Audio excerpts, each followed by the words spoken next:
Hi, my name's Amy Jo, and I'm the author of The Court of Atonement. Um, People are always asking me how to use the Court of Atonement and how to do the wording because they're afraid of doing the wording. Well, I just wanted to say that it isn't rocket science, and I don't think you can actually mess it up. But the very best thing you can do for yourself is to keep it to the positive and to look at the results that you'd like to see come out of the Court of Atonement, and that's what you kind of put into it. So you're almost like you're rewriting it the way you want to see it be. I just want to say that, when I got this information, that I didn't have a lot to go by. Everything that I had to go by is what I gave to you in the first booklet.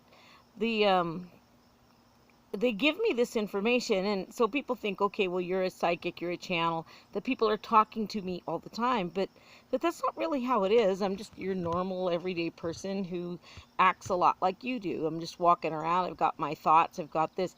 If somebody wants my attention, well, then my hair stands up and I begin to go, okay, somebody wants my attention, and then I have to get really quiet and kind of shut down the rest of the world and go in and find out what's going on.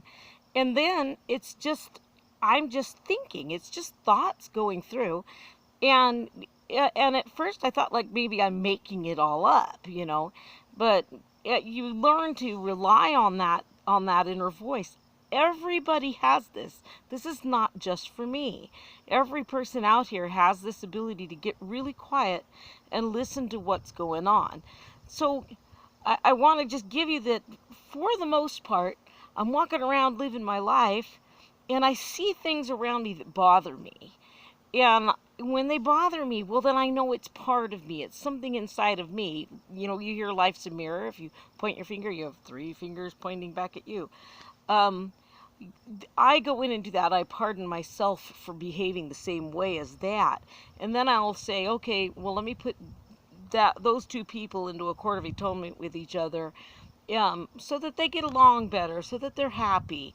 And, and when we're talking about illnesses, we're talking about what is the cause of the illness. Do yourself a favor and get Louise L. Hay's You Can Heal Your Life book and look and see what's the root cause of these, of the illnesses, because the illnesses I found long before I ever found Louise L. Hay's book that the emotions were really playing a part of it. So if there's an illness, there's a very human conflict going on someplace, and it can be between yourself and your subconscious mind, or it can be between yourself and another person, or just the way two significant people of your life are acting can also cause illness. So, look at the illness and go, what is it that I really don't like? I would always say that illness is the soul trying to get out of the situation.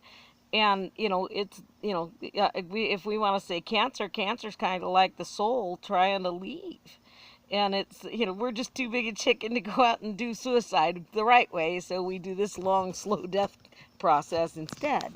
And that I have seen miracles come around when people will go in and work on the emotional aspects behind it. Well, once again, money can come into being a problem, but usually it's, at an emotional level someplace. And I just was working with somebody recently who's been having money trouble their whole life. And when we stopped and took a look at it, when they were 14 years old, they had a job that was forced upon them by their family, and they hated it, and they made no money, and they worked really hard for the little tiny bit of money that they got for it. Once I had them go back, place that whole thing in a court of atonement with getting some real value out of it, and learning something from it, or telling the parent, putting them in a court of atonement with the parents and saying, hey, I didn't want to do this job. Once that energy was corrected, then that person's energy began to flow and they began to get money pouring in. So I just want to give you that this isn't rocket science. This isn't hard. And every time I've ever gone in and I've asked my guides, can I say a court of atonement toward this? They always say yes, yes, yes. So don't get too hung up on on the wording. Just kind of look at at what's going on. If you have two children that are fighting, you say, I put this child and that child in a full court of atonement with maybe my husband and myself, or if you're not married to the father anymore, the father or the mother, I place us all. Who are the key players? Put those people in, and then what's the outcome you want to see? You don't want to put them in for arguing.